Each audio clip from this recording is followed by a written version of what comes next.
This is my workhorse guitar that I built myself, actually. Standard Strat specs, alder body, maple neck, rosewood fingerboard. Steve Benford at Benford Guitars, he builds full custom builds. Like this one, like some of it, like I wired and built stuff myself, but the neck was from Warmoth. I'm not good enough to fully build my own necks yet.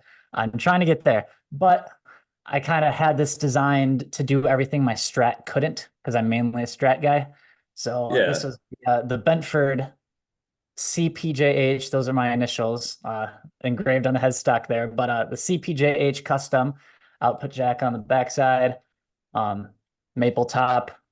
It's a Les Paul scale, but still the standard 9.5 radius. So I love it. What kind of pickups do you got in that? These ones are just standard Seymour Duncan humbuckers for the neck and bridge, and then the middle is a Seymour Duncan lipstick. So you put the output jack in the back. Yeah. Yeah. So, So tell me about that a little bit. I like that. being a Strat guy, I like it on the top. I'm not a huge fan of it on the side, just because it gets in the way when I do a lot of the wide funk strumming. So it kind of just gets in the way. It feels a little bit bulky to me. So what I really like is this one didn't have room to put it on the top. So what I thought is since I play with wireless, I might as well just put it on the back because then it's just going to go right around onto my strap, get into the pack, and be done. Because I use the Assure GLXD with the tuner pedal that goes straight to the wireless pack. So super easy. No cables in the way, nothing. Yeah, man. So it seems like you're a pretty innovative dude, or you like to have things your way, which I can really respect and appreciate. I always tell, especially singers, like to get the best sound, bring your own microphone to the gig, a microphone that Yeah. works with your voice and stuff like that. And I feel like guitar players should be doing the same thing. Everybody who plays anything should be doing the same thing. The drummer Oh, for should sure. have drums that are dimension, that's going to work for them. Tuning everything. It's got to all be thought of. But Yeah, well, being a trumpet player primarily, like in this group, I play guitar, keys, and trumpet. But being a trumpet player, this is my bread and butter. I'm a huge sucker for custom instruments, if you couldn't tell. I've got my initials engraved on one guitar, so that's never going to be able to get sold. That's mine forever. Uh, um, but here, got a custom raw brass horn from Denver that I had one of one built for me. So this is something I designed as well. And then this is actually something I found on Reverb for like 900 bucks. It's got weird little flames engraved in there. awesome, dude. So I play both of these all the time. They're both one of one customized horns. So I love that kind of stuff. Yeah, man. I have a 7 string bass with a giant bat inlay spanning the Okay. whole fretboard. Nice.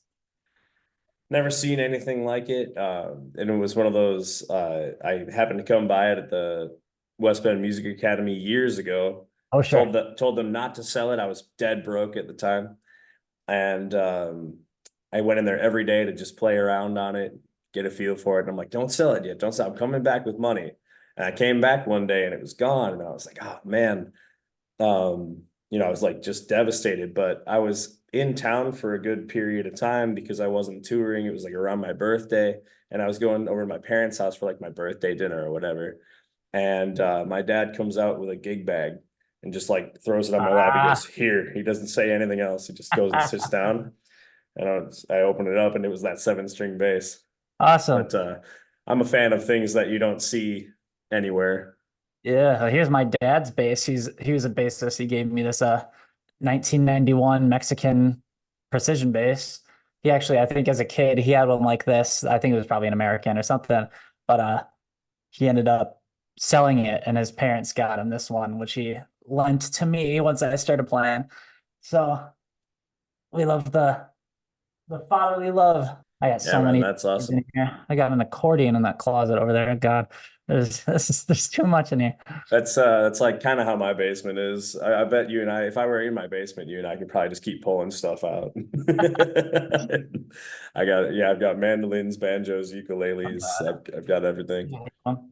Here's the Um, it's Halele. Standard guitar tuning, but it's A to A instead of E to E. So interesting. so it's fun. It's nylon string, plays like a uke. It's a Yamaha makes this one. It's really cool. I'm a huge Yamaha guy. I love I I love everything Yamaha makes, man. I truly do. Sponsor me. I'm not kidding. Well, I've been making like little like passive jokes with these interviews. Like this is not an official endorsement, but we're open to the idea sort of thing. I mean, I'm fortunate enough to I've got one endorsement. I've got Breed Love Guitars. Oh, that's a Um, love, breed love. well, I love them too. I mean, like, truth be told, I reached out to them and I was like, yo, I love your stuff and I play like 300 shows a year. I would love to tell people how much I love it at all of those shows. And they're like, all right, I mean, yeah. But yeah, man, Yamaha for like everything is really, really great. I love like Ibanez electric guitars. Those have come into favor with me again. Because I'm really like a Fender Telecaster, and when I'm not playing that, I'm playing a Gibson Explorer type guy. Oh, sure. Two polar opposites of tones and sounds, Yeah, but like what I don't have here, I have here. So it's exactly. you know, Yeah, um, I used to play like a Highway 1 Telecaster that I had for a while, but ended up getting rid of it to pay for that custom Benford. So that kind of that filled yeah. the telly a little bit. It kind of gets my telly tones, it gets my Les Paul tones. It's got the lipstick for that kind of twangier. I don't want to call it telly tones, but it's kind of it gets some interesting stuff out of that, especially with the mahogany body. It sounds awesome. One of the more interesting guitars I have is a Jackson King V. Oh, I've heard of And that. Yeah, I love it because like if you want the flying V look, but without all that weight, it's perfect. It's only like a 7 pound guitar. But it's got a JB and a 59 combination. sure. Um, and it's funny because like I have recordings out there where people will hear them and be like, "Oh, is that your telly?" And I'm like, "No, man, it's actually this like metal looking uh King V." But then I've also got songs out there that are super metal in nature and whatever. And they'll be like, "Oh, is that your Explorer?" And I'll be like, "No, it's this King V, man." It just does both sides of that spectrum so well. Yeah, there's so many versatile instruments out there. Probably one of my favorite purchases that it's probably my favorite purchase, but it's my least attuned instrument. It's probably my keyboards.